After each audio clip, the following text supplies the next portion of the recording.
Yes. All three of our panelists have spoken about the matters of parliamentary oversight and war powers within the legislature. I'd be curious to know what your thoughts are about the pros and cons of a strong standing intelligence committee composed of members of all parties within your respective legislatures. Okay, and I'll finish up with Bill. Thank you.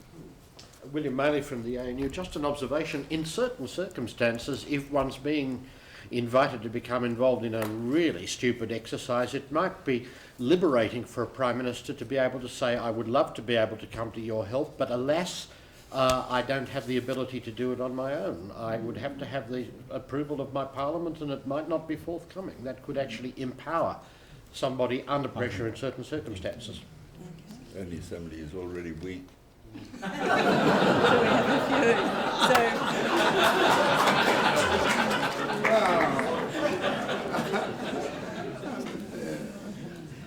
a few. Who'd like to have a go? Well, it's a little bit like the guys negotiating and say, well, I'll have to take it back to my board for approval, and then the whole thing starts to unravel at that point. But I think, Jack, just to take your point up about a standing intelligence committee, I'd be interested to know what the debate has been here in Australia on that. Canada obviously looks to the United States regularly for this. They have very effective intelligence committees, both in the House and in the Senate, and I've done a lot of work with various senators. Bob Graham was the head of that committee. I knew him very well. We looked for years at establishing one in the Canadian House, and it has always come unraveled because we have elected at this particular time in the Canadian House members of a party called the Bloc Québécois, who are devoted to taking Quebec out of Confederation. So in fact, you have members of Parliament whose avowed purpose is just to destroy the state. And we never saw how we could establish an intelligence committee which would be an all-party committee, because you couldn't have an intelligence committee which wasn't all-party. But how could you invite into the all-party intelligence committee, which is going to open everything up to the very parties which are going to turn around and use it politically to help destroy Canada? So this was kind of, in the American system, they're all Americans in it together. I personally felt there are reasonable people in the Bloc Québécois. When we stepped outside Canada with our Foreign Affairs Committee, these people were proud Canadians. They were so proud. They were as proud about us saying no to Iraq as anybody else in Canada. So I think you could have got over that issue. And I think it's a shame that we haven't established one in Canada, because I think that's, having been the Ministers of Defence responsible for our intelligence, this has to be one of, with cyber warfare taking place now and what's going on in cyberspace, it's incredible. The threats to every one of your bank accounts in this room, the threats to our communications, the threats to your water supplies, the knowledge that citizens should be having about what's happening about that, and an informed parliamentary committee that would be directly involved in what is happening in the intelligence community, I think would be very helpful to a democracy. So I'm strongly in favor of it. On the sanction issue, I might just suggest on crime of aggression, at least in Canada, and I believe it's true in Australia, I believe you're signatories to the Rome Statute and the International Criminal Court. And if you're like Canada, we have adopted that into our criminal code. So in fact, the crime of aggression in Canada is not only a violation of international law, it's a violation of the law of Canada and a violation of the criminal code. It would be interesting to see who would choose to prosecute a sitting Prime Minister, or what Attorney General would undertake that job, but it's technically, it would be a violation to conduct an illegal war of aggression is illegal in the law of Canada. It's a violation of our own criminal code. Is it the case in Australia, Mr. Barratt? I'm not sure. I don't think it is. There is somebody trying to. There are people pursuing John Howard on a war crimes basis, but I don't know what their legal basis is. We've ratified the International Criminal, the ICC, and the Rome statutes, whatever. And Australian lawyers had quite a prominent part in helping to draft those statutes. But ratifying a convention does not mean something automatically becomes part of Australian law. And I don't believe that we've passed it into Australian law up to this point. We changed our stance on it in 2002 for which is probably not a coincidence.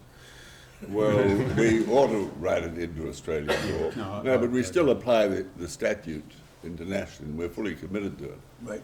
But we should apply it to domestic Australian law. I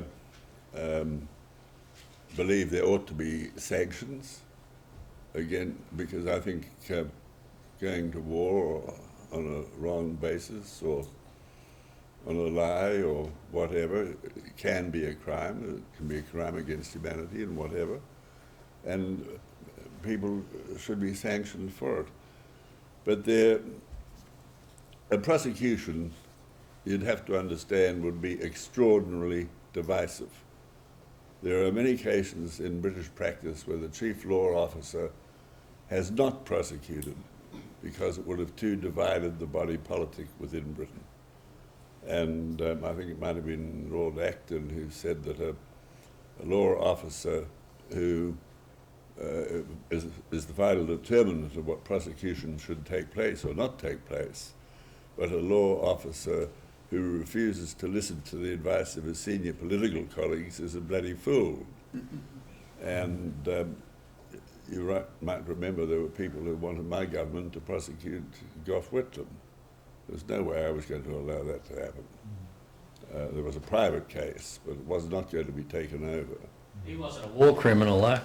No, I agree with that, but it was meant to be against something against the Crimes Act, which is quite serious. I mean, in the end, there was nothing there, but it shouldn't have happened anyway. So devising a sanction against the Prime Minister is not just a simple matter of law. There are other issues which a rational community will need to take into account. You could end up totally dividing your own country when nobody would listen to the truth. A parliamentary committee, there used to be in my time, I'm out of date, a Foreign Affairs and Defence Committee, but it was, compared to what's needed as an intelligence committee who learns things that are important, it was trivial. I think it involved both houses. Each house should have its own committee, and it would be an important part of a much better fabric for making sure that these kinds of issues are handled sensibly and advisedly in Australia, where now they are not. Is we do have an effective parliamentary Foreign Affairs Committee and a Defence Committee, which are independent of one another and carry on, but this would envisage, as you say, an intelligence committee. Yeah. And in that case, probably everyone would have to be sworn in as a privy councillor and subject to the Privy Council oath for secrecy, because they'd have to be able to get access to highly secret information and therefore be able to be sanctioned as a privy councillor if they misuse the information. Well, to go to Ramesh's question, I think it hasn't happened because, partly because I say, certainly the current political leaderships are very happy with the status quo, and I don't think we're going to get that changed by appealing to logic or reason to politicians. The only way to get it to happen is to persuade the general Australian public that we need to change this. So, the sort of campaign that I'm involved with, that you know about, is aimed at the. What campaign is that? Campaign for an Iraq War inquiry is aimed at the public, not primarily aimed at the political body. I agree with the comment about the crime of aggression. There is an International Criminal Court Act 2002, which in its Orwellian language is designed to facilitate our compliance with the International Criminal Court, and the way we facilitate it is by saying whenever the Australian authorities want to investigate the matter, we will have primary jurisdiction and the ICC can stay away. Thank you very much. But the ICC says that. It was quite deliberate. The ICC will not prosecute if the country concerned is going to prosecute. That's not unique to Australia. Yeah. Every country, can- country that signed In fact, on. that's what we always say to when we're telling our American friends, listen, You know, they won't sign it. Oh, because we'll be dragged. I say, you can't be dragged if you're going to prosecute in your own jurisdiction. Yeah. There's no reason. Why would you assume an American wouldn't be prosecuted properly? And, you Yeah. know, for war crimes, and they've done it. So I find that one of the most important reasons why the Statute of Rome is so important, because Yeah. individual countries, it's only if they fail to do their own job that the International Court takes over. Yeah, that's right. So it is there in our domestic law. I would also say that if you can't get, if you introduce, you know, this idea doesn't have wide currency, but if you introduce a deployment resolution into the Parliament and can't get it through, I think we ought to proceed to an election. The government ought to fall if it fails on a war resolution, as it does if it fails to get its budget to pass. You know, if you want politicians to stop and think about whether we want to go off to war, that would be something for them to think about. If I can't get this through both houses, we're off to Yarralumla. I would be all in favour of a strong standing intelligence committee. I think one of the problems in our parliamentary system is that most parliamentarians have no interest in foreign policy whatsoever, and most members of parliament have no interest in foreign policy whatsoever, and not much knowledge of it. And I think having a good solid group of people in Parliament who have been working through these issues as they go along would be a very healthy thing, not only for the Parliament but for our Foreign Ministry, our Defence Department, who just to have an educated parliamentary base. Absolutely. Okay, so, I'm sorry, His Excellency Ambassador, thank you. My question is to your panel. You have been involved in some or the other ways in making these decisions for the intervention for war. So how much of these decisions are really to go into a war or not going into a war is about upholding international norms or moral obligations rather than sort of kind of interest-based and cost-based?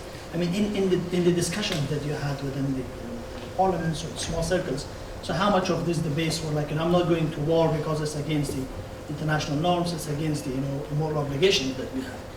And if it's about these international norms and moral obligations of not going into a war, then how you balance this with the benefit of fleeing, like probably as a unintended sometimes consequences of some of these wars, in case the way that the Prime Minister mentioned that it was only about Al-Qaeda, not about the regime change in Afghanistan. But I think the consequence of that was that millions of people were freed from a very fanatic rule of Taliban, where there was no option, there was no opportunity for those people, for those millions of young men and women to be freed and to be given this opportunity. So I mean, how are you going to balance it if you look at all these interventions as evil, in hindsight? Thank you. And I think just here. Oh, look, I was just going to say there is a statutory committee on intelligence for the Australian Parliament. It's not an all-party committee. It was up until very recently only the two major parties, and their members were appointed by the Prime Minister or the Leader of the Opposition. They did not have to have a clearance, but the staff of the Secretariat did have to have a clearance to the level of an ASIS officer, so it was quite a high clearance. The Parliamentary Committee doesn't have a role in deciding upon going to war, and was certainly not asked beforehand about it. It was asked, as you know, afterwards to assess the intelligence on Iraq's weapons of mass destruction, but that was a confined inquiry that dealt only with the intelligence and not with the broader questions of Australia going to war, and there's scope, I think, for a much broader inquiry into that process. There is also in the Australian Parliament a very large committee, the Joint Committee on Foreign Affairs, Defence and Trade, which has 32 members, and it attempts to seek to develop expertise amongst members of Parliament about foreign affairs and defence matters. It's quite a long-standing committee. But no committees of the Australian Parliament, with the exception perhaps of things like the Public Works Committee, have a role to play in making decisions before a government acts on certain matters. So I think that's something for the strengthening of the committee system, if we wanted committees to play that sort of part. And it could still be advisory to the Parliament in a decision that the Parliament needed to make about going to war. I'll take a couple more just to make sure that everyone's got a chance at the back. This question is for all panelists. You were discussing before about misused intelligence in the case of the Iraq War. Is there any possibility that this could repeat itself in the Syrian conflict, particularly with recent news talk of chemical weapons being used? My question, Peter Maywalt, my name. My question is really for Bill Graham. I'd be interested in your view of why it was not in Canada's interests to be involved in the Iraq invasion. We've had lots of information in Australia about why it was originally in our interests and why it was in international interests, but what was the argument in Canada about not being in the national interest to be part of the coalition? It wasn't in our interest either.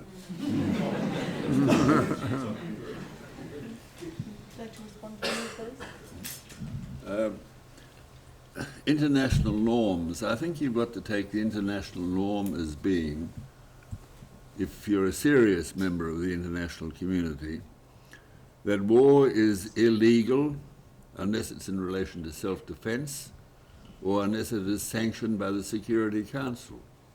Now that is the norm to which we aspire. And it's interesting to ask which countries have ignored that norm and which have not. But if you're talking about international norms, that's the norm established when the United Nations was established. I think our Statutory Intelligence Committee needs infinitely stronger powers, and it needs to be able to go behind and underneath the intelligence that is offered to it. And I don't think it did that with anything like the due diligence which it should have, with all respect. And I've seen its report. Because it's not just long after the event you knew that it was wrong. There were people at the time who knew that it was wrong, who said it was wrong and why it was wrong. And the very fact that Blix was not allowed to continue said very loudly, he's going to come up with a negative, and then we're not going to be able to go to war. So why our Intelligence Committee reported as it did, God knows. Syria, I think President Obama is trying desperately to be very cautious at the moment. He's coming in for a lot of criticism from people like McCain and others. We've got to do something, we've got to do something. Well, at the moment, the evidence is not there. There are some photographs or whatever. And, you know, maybe it's Republicans wanting to hunt somebody who's got no right to be president, but A, because he's black, B, because he's Democrat, and C, because he wasn't born in America. And I know people who were my Republican friends who have taken exactly that view and argued it with great seriousness for a long dinner. And these were people who'd been to universities meant to be good, Yale or Harvard. But he is being cautious, and I think that's encouraging. But what you do in that situation, especially when you know that Al-Qaeda are amongst the rebels, there are all sorts of radical fundamentalists. Who in hell are the rebels? We helped rebels in Libya, but what sort of government is Libya going to have? And so just helping rebels because they happen to be fighting against a wretched person is not necessarily a reason to go to war. You'd be nice to know something about them. And another cautionary thing, which I hope President Obama has learnt, the last person to listen to, which President Bush had not learned, and America had not learned, Kennedy had not learned, the last person you listen to for intelligence about a particular country or situation is an expatriate from that country. He has a vested interest to try and advance his own interests. Think of Shalaby, the American Rumsfeld was saying, what a wonderful person, he'll be the president. Well, nobody in Iraq wanted to know anything about him. He was a crook. Well, most of these people are, and that's how Kennedy got into the Bay of Pigs, through Cuban expatriates living in Miami. So who you get your evidence from, who you get your advice from, is a question that our democratic countries haven't really taken to heart. And the second last person you listened to is Mr Netanyahu, who's been telling us that an Iranian bomb is just around the corner since 1992. I'm not sure that he didn't fit into one of the categories that I mentioned.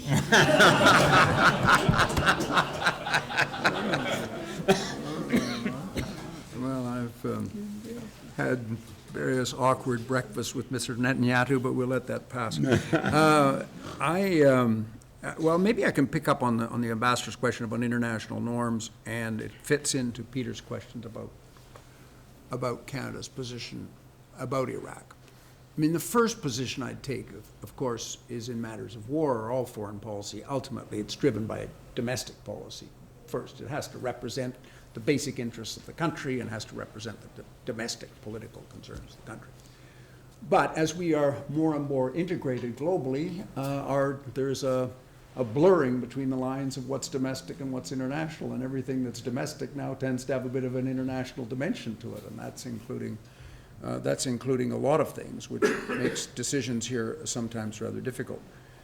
But when we came to the question of whether we would go to Iraq or not, the issue of international norms was important because my predecessor, Lloyd Ashworthy, as foreign minister, with Mr. Chrétien, had spent years, along with our Australian colleagues, working on the International Criminal Court system, working on beefing up the UN system and trying to make countries like in Australia, if I dare say, and certainly Canada, our position is that countries of our size, we want an international system that works and is with enforceable rules. The big powers, they don't need them. We need the rules, and we living beside one of the greatest powers need them perhaps more than any.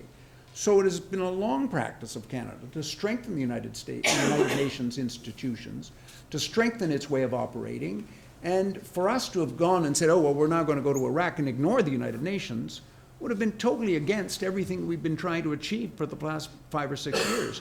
So it was precisely consistent with what we've been doing in our foreign policy in strengthening the international norms, but also strengthening the institutions that apply those norms when we said we will only go if it has Security Council authorization, because that was a recognition, as the Prime Minister has said, that is the gold standard of global authority for going to war apart from self-defense. So I think that those two things intersected and came together at the same time when it came to making up our decision not to go to Iraq. Because we really were very concerned about the effect that this was going to have on the United Nations. And quite frankly, we were concerned with the effect it was going to have on NATO too, and we were borne out. This caused a lot of awkward years subsequently, both at the United Nations and in NATO, the animosities that were created by those who did and those who didn't in this particular circumstance. Well, we've come to the end of a fascinating discussion. I'd like to thank the Asia Pacific College of Diplomacy for putting together such a wonderful event. And I'm going to ask our panellists to end just with one final lesson you'd like us to take home that we should be keeping in mind in future cases from the Iraq experience. War has got to be the last resort, absolute last resort. I'll just go back to something I said a little bit earlier. As the Republican debate's warming up, what I want everyone in this room to take out of the room is, every time someone tells you they're a Republican, say to them, do you believe the power to deploy the ADF should be removed to the Parliament? And if they say no, say to them, you're not a real Republican. What lesson to take away? The most important one for us is to get out of bed with America. Not to make them an enemy. ANZUS is fine, but read it. What it says is fine. But get out of bed for going beyond it. Learn to be independent and stand up. Canada's done a much better job at that than we have. And I think this has been a great panel to show the wisdom of bringing together Australia and Canada to reflect on some of the similarities, but also the differences in the way that we've approached these issues in international affairs. So can I again ask you to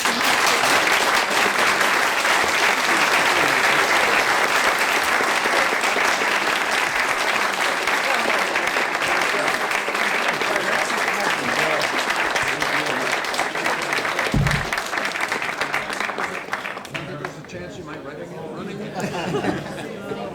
You know my short answer to that.